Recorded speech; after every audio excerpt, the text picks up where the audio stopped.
మధ్యాహ్న కాల వేళలో ఆరాధనకు చేరవచ్చిన మీ అందరికీ ప్రభువైన యేసుక్రీస్తు వారి నామములో మీకు శుభములు తెలియపరుస్తూ ఉన్నాను. మరొకసారి మీ మధ్యలోనికి దేవుడు నడిపించినందుకు గాను ప్రభుకు కృతజ్ఞతాస్తుతులు చెల్లిస్తున్నాను.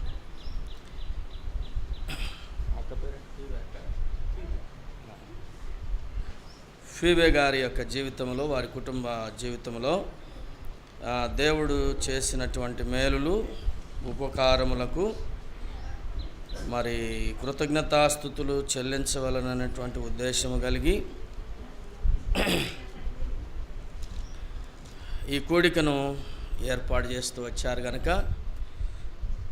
కొద్ది నిమిషాలు మరి దేవుని వాక్యం చూస్తాము. 115వ కీర్తనలో 115వ కీర్తన 12వ వచనాన్ని అందరం కూడా కలిసి చదువుదాము. 115వ కీర్తన 12వ వచనాన్ని అందరం కూడా కలిసి చదువుదాం. యెహోవా మమ్మును మరచిపోలేదు, ఆయన మమ్మును ఆశీర్వదించును. ఆయన ఇశ్రాయేలీయులను ఆశీర్వదించును, అహరోను వంశస్థులను ఆశీర్వదించును. ప్రార్థన చేసుకుందాం.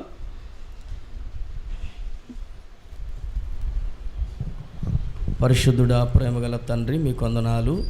ఇప్పటి వరకు ఫిలిప్పి ప్రార్థనా మందిరంలో మీరు జరిగించుకున్నటువంటి ఆరాధన కార్యక్రమం అంతట్లో సహాయం చేస్తూ వచ్చినందుకు వందనాలు, కృతజ్ఞతలు చెల్లిస్తూ ఉన్నాం. తిరిగి ఫీబ్యాక్ వారి తన జీవితంలో ఈ సంవత్సరం అంతా మీరు కాచి కాపాడి భద్రం చేస్తూ వచ్చినందుకు కృతజ్ఞతాస్తుతులు చెల్లించవాలన్నటువంటి ఉద్దేశము కలిగి వారి కూడికను ఏర్పాటు చేసుకోవడానికి ఇచ్చిన కృప కొరకు స్తోత్రాలు. ఇటు సమయాన్ని బట్టి స్తుతిస్తున్నాము.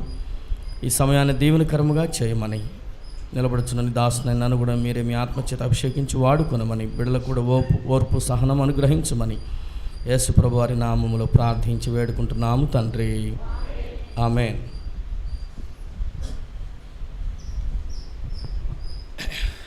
నిజముగా వాస్తవంగా చెప్పాలంటే ప్రతి ఒక్కరు కూడాను ఈ యొక్క కృతజ్ఞతా కూడికలు కలిగి ఉండాలి. మొన్ననే బర్నబాస్ అన్న వాళ్ళు కూడా పెట్టుకున్నారు, చాలా సంతోషం. ఈరోజు ఫీబ్యాక్ వాళ్ళు పెట్టుకుంటున్నారు. ఫీబ్యాక్ మీరే కక్క, రైట్. చాలా సంతోషం. అట్లాగే సంఘంలో వచ్చేటువంటి ప్రభువుని ఎరిగినటువంటి బిడ్డలందరూ కూడాను ఇలాగ కృతజ్ఞత కూడిక కలిగి ఉండడం మంచిది. అది మనకు దీవెన, మనకు ఆశీర్వాదం. ఎందుకు అంటే సంవత్సరం అంతా కూడాను దేవుడు మరి కాపాడుతున్నాడు, మనల్ని భద్రం చేస్తున్నాడు. మనకు కావలసిన సకల సదుపాయములన్నీ కూడాను మనకు దేవుడు అనుగ్రహిస్తూ ఉన్నాడు. ఎన్నో ప్రమాదాల నుండి, ఎన్నో మరి చీడ పీడల నుండి, రకరకాలైనటువంటి తెగుళ్ళ నుండి దేవుడు మనలను కాపాడుతున్నాడు. మన కుటుంబంలో వచ్చేటువంటి రకరకాలైనటువంటి సమస్యల నుంచి కాపాడి భద్రం చేసి నేడున్నట్లుగా సజీవుల లెక్కలో మరి ఉంచాడు గనుక అందును బట్టి కృతజ్ఞతాస్తుతులు చెల్లించాలి.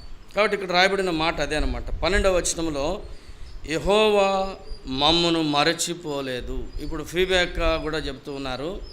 ఈ కృతజ్ఞతా కూడిక ఏర్పాటు చేసుకునడంలో ఉద్దేశం ఏంటంటే ఆవిడ కూడా ఈ కీర్తనకారుని యొక్క అనుభవంలో చెప్పగలుగుతున్నారు. అవును, దేవుడు నన్ను, నా కుటుంబాన్ని మర్చిపోలేదు, జ్ఞాపకము పెట్టుకున్నాడు.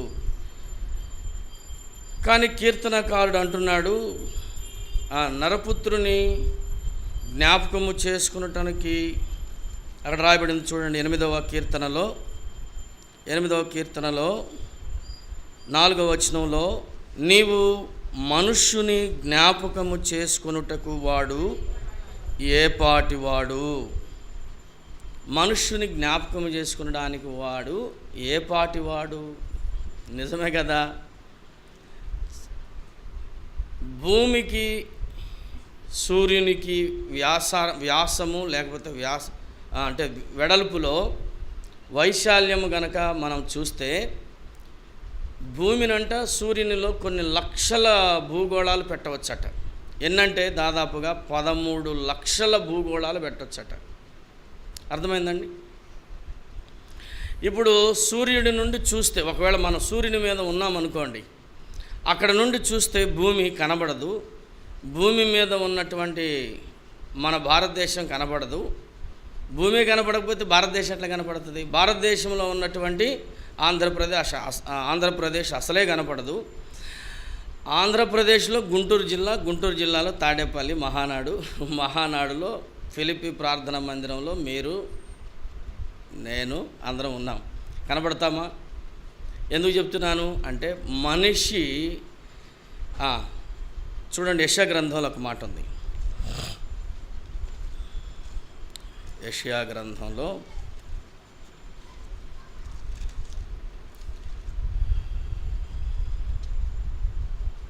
17వ వచనం, ఎన్నో అధ్యాయం 40:17. యెషయా గ్రంథం 40వ అధ్యాయము 17వ వచనం చూడండి. ఆయన దృష్టికి సమస్త జనములు లేనట్టుగానే ఉండును, ఆయన దృష్టికి అవి అభావముగాను శూన్యముగాను ఎంచబడును. కావున మీరు ఎవనితో దేవుని పోల్చుదురు? ఏ రూపమును ఆయనకు సాటి? కాబట్టి మీరు నా దృష్టికి, అంటే సూర్యుని మీద నుండి చూస్తేనే భూమి కనపడకపోతే సూర్యుళ్ళు దాటిపోవాలి, ఇంకా పరలోకంలో ఉంటాడు దేవుడు. అక్కడి నుంచి ఏమైనా కనిపిస్తుందా? కనబడదు. అంటే మానవుడు ఎలాంటి వాడు?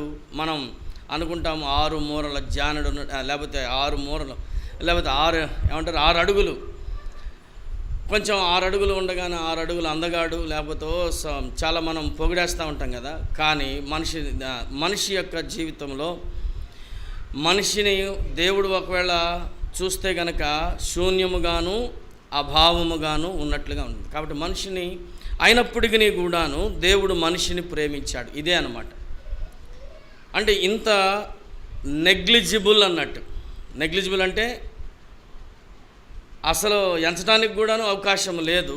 కానీ దేవుడు మనలను చాలా గొప్పగా ప్రేమించాడు. ఎంతగా ప్రేమించాడంటే ప్రాణం పెట్టినంతగా ప్రేమించాడు. కాబట్టి ప్రేమించి ఇంత చిన్న వ్యక్తిని దేవుడు జ్ఞాపకం చేసుకున్నాడంటే ఎంత గొప్ప భాగ్యము. ఇప్పుడు ఫీబే గారిని కూడా జ్ఞాపకం చేసుకున్నాడని, నా ప్రభువు నన్ను జ్ఞాపకం చేసుకుని సంవత్సరం అంతా కూడా కాపాడాడు. ఆయన నన్ను ఏం చేస్తున్నాడు? మర్చిపోలేదు. ఇప్పుడు వారు కూడా ఇప్పుడు ఏం చెప్తానో తెలుసా? ఆయన నన్ను మర్చిపోలేదు కనుక నేను కూడాను ఆయనని మర్చిపోలేదు. అందుకనే ఈ కృతజ్ఞతా కూడిక పెట్టేవాళ్ళ సంగతి మంచిదే. కొంతమంది సమయం దొరకక ఈ కృతజ్ఞతా కూడికలు మరి కలిగి ఉండలేకపోవచ్చు. కానీ కొంతమంది అయితే అసలు కృతజ్ఞతా కూడిక అంటేనే కలిగి ఉండరు. కానీ దేవుని పిల్లలుగా ఈ కృతజ్ఞతా కూడిక కలిగి ఉండడము మనకు దీవెనకరము. అంత మాత్రమే కాదు, ఈ 8వ కీర్తనలోనే రాయబడింది. ఏమని రాయబడిందంటే, నీవు చేయు బాలుర యొక్కయు చంటి పిల్లల యొక్కయు స్తుతుల మూలమున నీ ఒక దుర్గమును. ఇప్పుడు ఈ కృతజ్ఞతా కూడికలో ఏం జరుగుతుందంటే దేవునికి థ్యాంక్స్ చెప్తాం, కృతజ్ఞతా స్తుతులు చెల్లిస్తాం, కృతజ్ఞతతో పాటు స్తుతులు చెల్లిస్తాము. మనకు ఒక పాట కూడా ఉంది, నీవు చేయు స్తుతుల మూలమున ఒక దుర్గమును స్థాపించును, నా స్నేహం యేసుతోనే, నా గమ్యం క్రీస్తుతోనే. కాబట్టి మనము చేసేటువంటి స్తుతుల మూలముగా దేవుడు ఒక దుర్గాన్ని స్థాపిస్తాడు. ఆ దుర్గము అంటే సంవత్సరం అంతా కూడాను కాపాడింది ఏదో తెలుసా? ఈ రోజున మనము చేస్తున్నటువంటి స్తుతులే రేపు ఒక దుర్గముగా మనకు ఉంటాయన్నమాట. ఎవరు ఆ దుర్గము? మరి దావీదు చెప్తున్నాడు కదా, ఆయనే నా కొండ, నా కోట, నా ఆశ్రయ దుర్గము. ఇప్పుడు దుర్గం అంటే ఎవరుంటారు? ఫీబ్యాక్కు దుర్గం ఎవరు? ఇప్పుడు ఆమెను సంవత్సరం అంతా కాపాడింది ఎవరు? ఏ దుర్గము? యేసు క్రీస్తు ప్రభువు అనేటువంటి దుర్గమే లాస్ట్ ఇయర్ పెట్టుకున్నారా కూడిక? కలిగి ఉన్నారు కదా, చాలా సంతోషం. ఇక మధురవాణక్క అంటే ప్రతి సంవత్సరం మేము కూడా వెళ్తున్నాం. వారు కూడా కలిగి ఉంటారు. కాబట్టి ప్రతి సంవత్సరంలో ఎండింగ్లో చేసేటువంటి మనస్థుతుల మూలముగా దేవుడు సంవత్సరం అంతా కాపాడే దుర్గముగా మనకు ఉంటాడనమాట. సండే స్కూల్ పిల్లలకి కూడా ఒక పాట నేర్పిస్తాము. ఏం పాట అంటే, స్తుతి ఆరాధన పైకి వెళ్ళును, దేవుని ఆశీర్వాదం క్రిందికి వచ్చును. స్తుతి ఆరాధన పైకి వెళుతుంది, దేవుని ఆశీర్వాదము క్రిందికి వస్తుంది. అంటే మనం గనక దేవునిని స్తుతిస్తే దేవుడు ఏం చేస్తాడు? దీవెనల వర్షం కురిపిస్తాడు, ఆశీర్వాదపు జల్లులు మన మీద కురిపిస్తాడు. ఏంటన్నా, ప్రతి ఆదివారం కూడా ఆరాధన చేస్తున్నాం కదా, ప్రతిరోజు స్తుతిస్తున్నాం కదా. వెరీ గుడ్, మంచిదే, అన్నీ అవసరమే. ప్రతి ఆదివారం ఆరాధన చేసిన, ప్రతిరోజు ఉదయం లేచి ప్రభును స్తుతించిన, అది చేయవలసిందే, ఇది చేయవలసిందే, ఇది కూడా చేయవలసిందే. ఎందుకంటే సంవత్సరం అంతా కాపాడినందుకు దేవుణ్ణి మనము స్తుతించాలి, దేవునికి కృతజ్ఞతాస్తుతులు చెల్లించాలి. ఎందుకంటే ఆయన మనల్ని మర్చిపోలేదు కనుక మనము కూడా ఆయన్ను మర్చిపోలేదు. కీర్తనకారుడు మర్చిపోకూడదు. కీర్తనకారుడు అంటున్నాడు 103వ కీర్తనలో మనం చూస్తాం కదా, నా ప్రాణమా యెహోవాను సన్నుతించుము, ఆయన చేసిన ఉపకారములలో దేనిని. ప్రాణానికి ఉండేటువంటి అలవాటు ఏంటంటే మర్చిపోయే అలవాటు ఉందన్నమాట. ప్రాణానికి ఉండేటువంటి అలవాటు ఏంటంటే తొందరపడేటువంటి అలవాటు ఉందన్నమాట. నా ప్రాణమా నాలో నీవేళ తొందరపడుచున్నావు. కాబట్టి ప్రాణానికి తొందరపడినప్పుడు ఏమవుతుంది?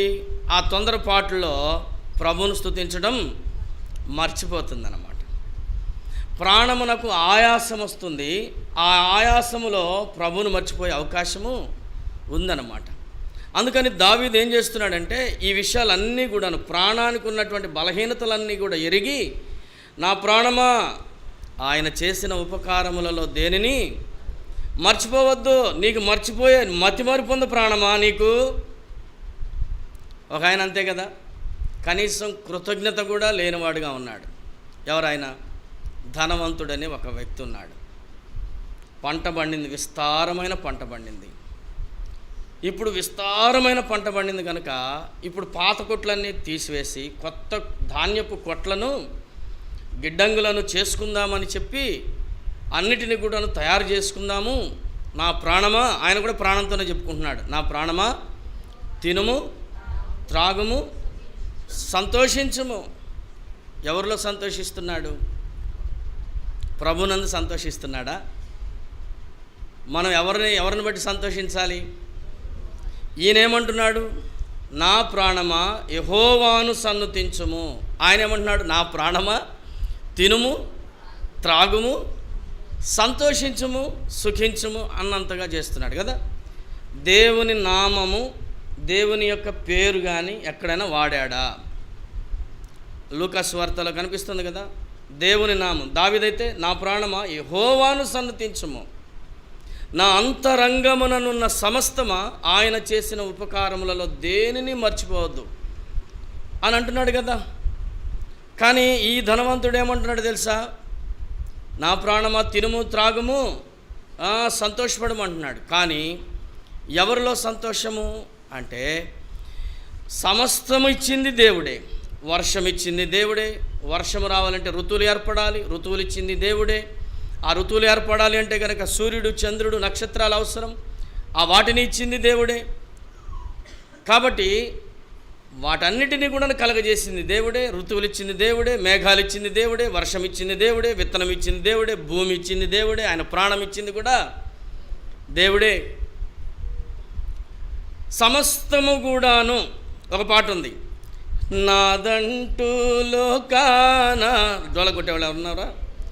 ఏది లేదయ్యా, ఒకవేళ ఉందంటే నీవిచ్చినదే ప్రభువా, నాదంటూ లోకాన ఏది లేదయ్యా, ఒకవేళ ఉందంటే నీవిచ్చినదే ప్రభువా. నీదే నీదే నాదంతా నీదే, నీదే నీదే బ్రతుకంతా నీదే.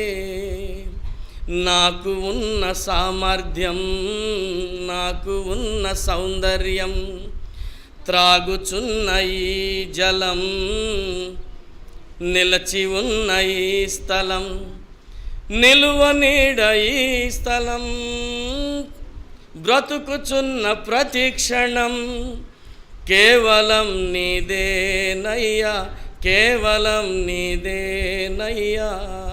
ఎవరిదంట ఇదంతా? త్రాగుచున్న జలము, బ్రతుకుచున్న క్షణము, సమయం ఎవరిచ్చారు? దేవుడిచ్చాడు. నిలువ నీడ ఈ గృహం, నిలువ నీడ ఈ గృహం. ఈ గృహం ఇచ్చింది ఎవరు? మనం ఉండే గృహం ఇచ్చింది ఎవరు? సమస్తము. ఇప్పుడు ఆ వ్యక్తికి కూడా ఇచ్చిన వాళ్ళు ఎవరు? నా ప్రాణమా తినుము త్రాగము సంతోషించమంటున్నాడు కదా.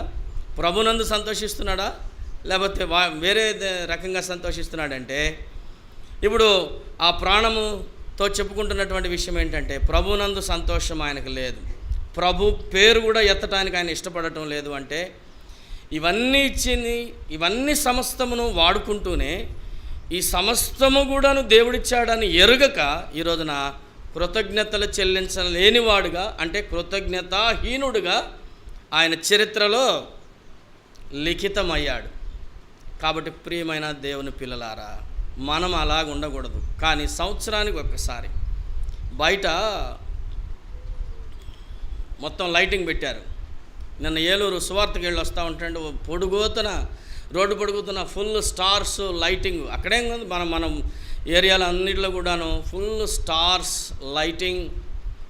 నేనంటాను, ఒక బ్రదర్ చెప్తున్నాడు సువార్తలో, ఇంటి పైన స్టారు పెడతావు, ఇంటిలోన బారు పెడతావు, నీ నోటిలోన బీరు పెడతావు, ఏమిరా నీ క్రిస్మస్ అని ప్రశ్నించాడు. అర్థమైందాక?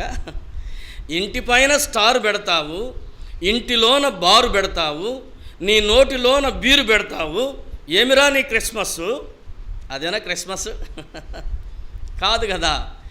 నేను చెప్తాను, ఒంటిలో వెలుగు లేని వాళ్ళు ఇంటిలో వెలుగును, ఇంటి మీద వెలుగు కలిగి ఉండాలని. ఆ భౌతిక సంబంధమైనటువంటి వెలుగు అవసరమే, మనకు ఆ వెలుగు కూడా అవసరమే. కానీ క్రిస్మస్ సందర్భంగా కృతజ్ఞతలు చెల్లించడానికి ఈ హృదయము చీకటి గాఢాంధకారం తొలగిపోయి వెలుగుగా మార్చబడాలి. కానీ ఆ ఇంటి మీద స్టారు లైటింగ్లు ఇవన్నీ మనకు సంబంధం లేదు. కానీ వాటికి లక్షల రూపాయలు ఖర్చు చేస్తున్నారు. కానీ కృతజ్ఞత కూడిక కలిగి ఉండడానికి మాత్రము, దేవుని సేవకులకు గిఫ్ట్ పెట్టడానికి, కానుక పెట్టడానికి మాత్రం వారికి చేతులు రానివిగా ఉంటా ఉన్నాయి. కానీ లైటింగ్ పెట్టాలా తమ్ముడా తీసుకో, లేకపోతే స్టార్ పెట్టాలా తమ్ముడా తీసుకో, మందిరంలో ఇంకా రకరకాలైనటువంటి డిజైను అందంగా అలంకరించేటువంటి పేపర్స్ కావాలా తీసుకో. కానీ కృతజ్ఞత చెల్లించడానికి మాత్రము మీటింగ్ కలిగి ఉండండి అంటే మాత్రము నో. అంటే ఎక్స్ట్రా కరిక్యులర్ యాక్టివిటీస్కి మాత్రము అంత డబ్బు వెచ్చించడానికి అవకాశం ఉంటుంది. కానీ దేవునికి కానీ, దేవుని పిల్లలకు కానీ, దేవుని సేవ కొరకు కానీ, దేవుని సువార్తకు కానీ, దేవుని సేవకులకు కానీ ఏదైనా చేయాలి అంటే కనుక గుప్పిళ్ళు ఏమైపోతాయి?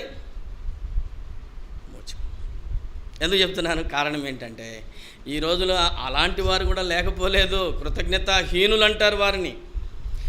ప్రియమైన వారులారా, మనమైతే బయట వారి సంగతి పక్కన పెట్టండి, ఫిలిప్పీ ప్రార్థనా మందిర వాస్తవ్యులమైన మనము కృతజ్ఞతాహీనులుగా ఉండకూడదని దేవుడు మనకి ఈ సందర్భంగా జ్ఞాపకం చేస్తున్నాడు. చాలా సంతోషం. ఇలాగా కలిగి ఉండడం మంచిది. వారిని దేవుడు గుర్తు చేసుకున్నాడు, వారు కూడాను దేవుణ్ణి గుర్తు చేసుకుని కృతజ్ఞత కలిగి ఉంటున్నారు. కాబట్టి కృతజ్ఞతలు చెల్లించడం ద్వారా మనకు దేవుడు దీవెన ఆశీర్వాదం ఇస్తాడు. కానీ ఏ విధమైన నష్టము కలగచేయడు. మనకు భద్రత క్షేమము దేవుడు కలగజేస్తాడు. ఆశీర్వాదపు జల్లులు మన మీద కురిపిస్తాడు. కాబట్టి ప్రియమైన దేవుని బిడ్డలారా, సమయం మరి ఎక్కువ లేదు కనుక ఇంతటితో నేను ముగిస్తూ ఉన్నాను. కాబట్టి మరి ప్రతి ఒక్కరికి కూడాను అలాగన ఒక ధనవంతుడు పంటబండినటువంటి వ్యక్తిలాగా ఉండకుండా ఒక దావీదు యొక్క అనుభవంలో మనం ఉండాలని దేవుడు ఈ సందర్భంగా జ్ఞాపకం చేస్తున్నాడు. దేవుడి మాటలు దీవించి ఆశీర్వదించునుగాక.